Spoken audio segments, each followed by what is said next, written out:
love to read.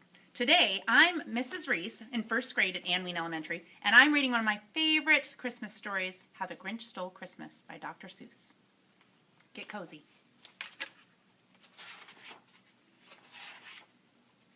Every Who down in Whoville liked Christmas a lot. But the Grinch, who lived just north of Whoville, did not. The Grinch hated Christmas, the whole Christmas season. Now, please don't ask why. No one quite knows the reason. It could be that his head wasn't screwed on just right. It could be, perhaps, that his shoes were too tight. But I think the most likely reason of all may have been that his heart was two sizes too small. But whatever the reason, his heart or his shoes, he stood there on Christmas Eve, hating the Whos, staring down from his cave with his sour, Grinchy frown. All the warm lighted windows below in their town, for he knew every Who down in Whoville beneath was busy now hanging a mistletoe wreath. And they're hanging their stockings, he snarled with a sneer. Tomorrow is Christmas. It's practically here. Then he growled with his Grinch fingers nervously drumming. I must find a way to stop Christmas from coming. For tomorrow, he knew, all the Who girls and boys would wake bright and early. They'd rush for their toys. And then, oh, the noise. Oh, the noise, noise, noise, noise. That's the one thing he hated. The noise, noise, noise, noise. Then the Whos, young and old, would sit down to a feast, and they'd feast, and they'd feast, and they'd feast, feast, feast, feast. They would eat the Who pudding and the Who roast beast, which was something the Grinch couldn't stand in the least. And then they'd do something he liked least of all. Every Who down in Whoville, the tall and the small, would stand close together with Christmas bells ringing. They'd stand hand in hand, and those Whos would start singing. They'd sing, and they'd sing, and they'd sing, sing, sing, sing. And the more the Grinch thought of this whole Christmas sing, the more the Grinch thought, I must stop this whole thing.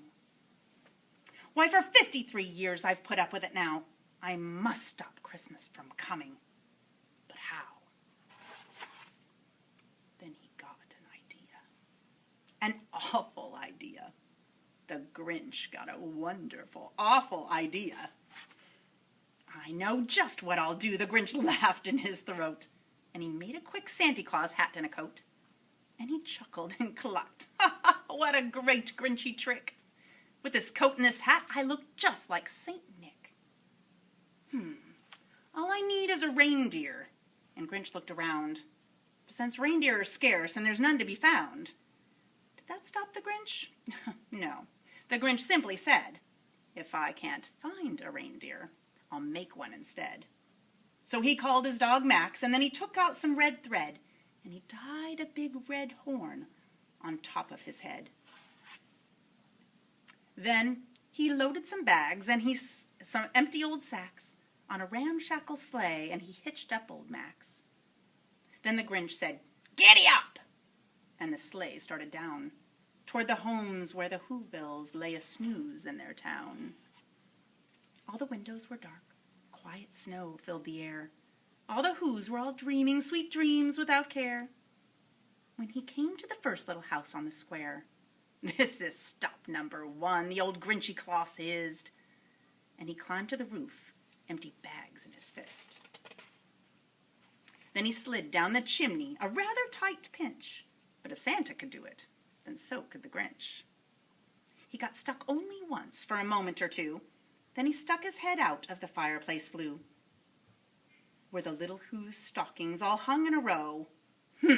These stockings, he grinned, are the first things to go.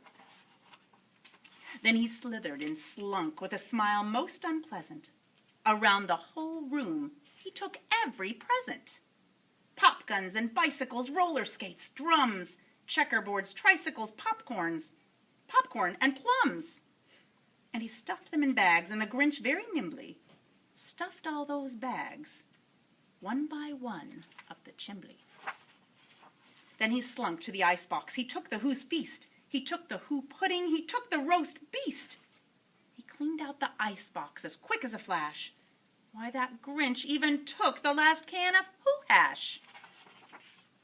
Then he stuffed all the food up the chimney with glee. And now, grinned the Grinch, I will stuff up the tree. And the Grinch grabbed the tree and he started to shove, when he heard a small sound like the coo of a dove. He turned around fast and he saw a small Who, little Cindy Lou Who was no more than 2. The Grinch had been caught by this tiny Who daughter, who'd got out of bed for a cup of cold water. She stared at the Grinch and said, "Santa Claus, why? Why are you taking our Christmas tree? Why?" But you know, that old Grinch, he was smart and so slick. He thought up a lie, and he thought it up quick. "Why, my sweet little tot," said the fake Santa Claus, lied. "There's a light on this tree that won't light on one side. So I'm taking it home to my workshop, my dear. I'll fix it up there, and I'll bring it back here." And this fib fooled the child. Then he patted her head, and he got her a drink, and he sent her to bed. And when Cindy Lou Who went to bed with her cup, he went to the chimney, and he stuffed the tree up. Then the last thing he took was the log from their fire. Then he went up the chimney himself, that old liar. On the walls he left nothing but hooks and some wire. And one speck of food that he left in the house was a crumb that was even too small for a mouse. Then he did the same thing to the other Who's houses, leaving crumbs much too small for the other Who's mouses. It was 1/4 dawn, and all the Who's still abed, all the Who's still a snooze when he packed up his sled. He packed it up with their presents, the ribbons, the wrappings, the tags and the tinsel, the trimmings, the trappings. 3,000 feet up the side of Mount Crumpet, he rode with his load to the tip-top to dump it. "Pooh-pooh" to the Who's, he was grinchily humming. "They're finding out now that no Christmas is coming. They're just waking up. I know just what they'll do. Their mouths will hang open a moment or two, and the Who's down in Whoville will all cry, 'Boo-hoo!'" "That's a noise," grinned the Grinch, "that I simply must hear." So he paused, and the Grinch put his hand to his ear. And he did hear a sound rising over the snow. It started in low, and then it started to grow.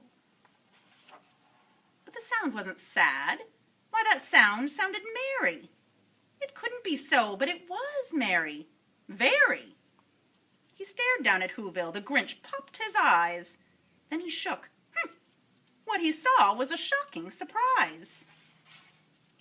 Every Who down in Whoville, the tall and the small, was singing without any Christmas presents at all. He hadn't stopped Christmas from coming. It came. Somehow or another, it came just the same.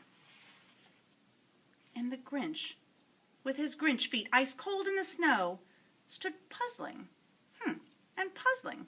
How could it be so? It came without ribbons. It came without tags. It came without packages, boxes, or bags. And he puzzled 3 hours, till his puzzler was sore. Then the Grinch thought of something he hadn't before. Maybe Christmas, he thought, doesn't come from a store. Maybe Christmas, perhaps, means a little bit more. And what happened then? Well, down in Whoville they say that the Grinch's small heart grew 3 sizes that day. And the minute his heart didn't feel quite so tight, he whizzed with his load through the bright morning light, and he brought back the toys and the food and the feast. And he, the Grinch himself, carved the roast beast. And that was How the Grinch Stole Christmas by Dr. Seuss.